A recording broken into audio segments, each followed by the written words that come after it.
আসন্ন একাদশ জাতীয় সংসদ নির্বাচন সামনে রেখে মঙ্গলবার মনোনয়নপ্রাপ্তদের দ্বিতীয় দিনের মতো চিঠি দিচ্ছে বিএনপি। দ্বিতীয় দিন যারা মনোনয়ন পেলেন ঢাকা বিভাগ, ঢাকা ১ আসন বিএনপির সাবেক নেতা ব্যারিস্টার নাজমুল হুদার মেয়ে অ্যাডভোকেট অন্তরা সেলিমা হুদা ও সাইমা হোসেন বুবলি। ঢাকা ২ আমানুল্লাহ আমান ও তার ছেলে ইরফান ইবনে আমান। ঢাকা ৩ গয়েশ্বর চন্দ্র রায় ও তার পুত্রবধূ নিপুণ রায় চৌধুরী। ঢাকা ৪ সালাউদ্দিন আহমেদ ও তার পুত্র তানভীর আহমেদ রবিন। ঢাকা ৫ নবিউল্লাহ নবী ও অধ্যক্ষ সেলিম ভুইয়া। ঢাকা ৬ ইঞ্জিনিয়ার ইশরাক হোসেন ও আবুল বাশার। ঢাকা ৮ মির্জা আব্বাস। ঢাকা ৯ হাবিবুন নবী সোহেল। ঢাকা ১২ সাইফুল আলম নীরব ও আনারুজ্জামান আনোয়ার। ঢাকা ১৩ আব্দুস সালাম ও আতাউর রহমান ঢালি।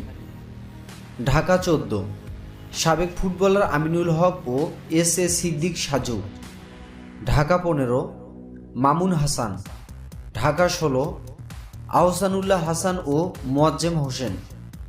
ঢাকা ১৭ মেজর জেনারেল রুহুল আলম চৌধুরী, ফরহাদ হালিম ডোনার ও কামাল জামান মোল্লা।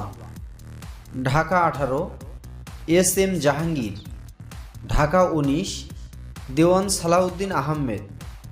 ঢাকা ২০ ব্যারিস্টার জিয়াউর রহমান।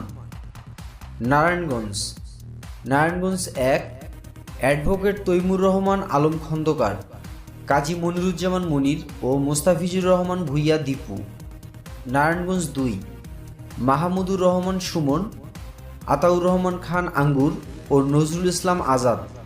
নারায়ণগঞ্জ ৩ আজহারুল ইসলাম মান্নান ও খন্দকার আবু জাফর। নারায়ণগঞ্জ ৪ মোহাম্মদ শাহ আলম ও অধ্যাপক মামুন মাহমুদ। নারায়ণগঞ্জ ৫ অ্যাডভোকেট আবুল কালাম ও মকসুদুল আলম খন্দকার খোরশেদ।